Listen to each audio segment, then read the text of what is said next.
2017 അതിശക്തമായ പ്രളയത്തിൽ ഇവിടുത്തെ ഗ്രാമത്തിന് ഈ ചെറിയ 2 ഗ്രാമങ്ങൾ ബന്ധിപ്പിച്ചിരുന്ന പാലം തകരുകയും അതിനുശേഷം ഗ്രാമീണർ നിർമ്മിച്ച മുള കൊണ്ടുള്ള ഒരു പാലമാണിത്.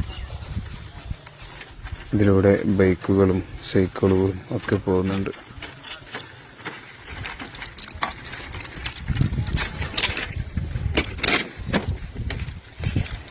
മുളയെ 4ആയി 5ആയും കീറി മടക്കി ഇങ്ങനെ കോർത്തിണക്കിക്കൊണ്ടാണ് ഈ പാലം നിർമ്മിച്ചിട്ടുള്ളത്. കുറച്ചൊക്കെ പേടിയുണ്ടെങ്കിലും ഈ പാലത്തിലൂടെ നമ്മളിങ്ങനെ പോയിക്കൊണ്ടിരിക്കുകയാണ് ഗൈസ്.